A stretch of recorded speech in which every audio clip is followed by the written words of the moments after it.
एक दिन शेख चिल्ली कुछ लड़कों के साथ अपने कस्बे के बाहर एक पुलिया पर बैठा था। तभी एक सज्जन शहर से आए और लड़कों से पूछने लगे, क्यों भाई, शेख साहब के घर को कौन सी सड़क गई है? शेख चिल्ली के पिता को सब शेख साहब कहते थे। उस गांव में वैसे तो बहुत से शेख थे, परंतु शेख साहब चिल्ली के अब्बाजान ही कहलाते थे। वो व्यक्ति उन्हीं के बारे में पूछ रहा था। वह शेख साहब के घर जाना चाहता था, परंतु उसने पूछा था कि शेख साहब के घर कौन सा रास्ता जाता है। शेख चिल्ली को मजाक सूझा। उसने कहा, क्या आप ये पूछ रहे हैं कि शेख साहब के घर कौन सा रास्ता जाता है? हाँ, बिल्कुल, उस व्यक्ति ने जवाब दिया।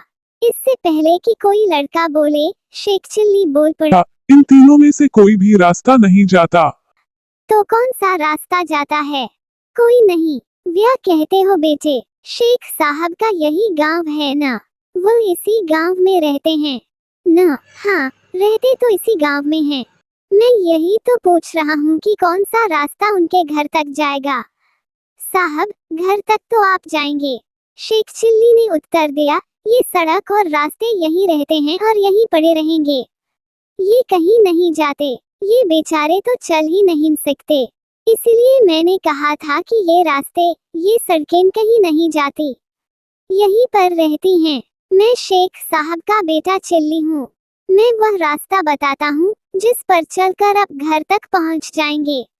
अरे बेटा चिल्ली, वह आदमी प्रसन्न होकर बोला, तू तो वाकई बड़ा समझदार और बुद्धिमान हो गया है। तू छोटा सा था जब मैं गांव आया था। मैंने गोद में खिलाया है तुझे।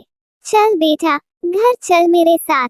तेरे अब्बा शेख साहब मेरे लंगोटिया यार हैं और मैं तेरे रिश्ते की बात करने आया हूँ।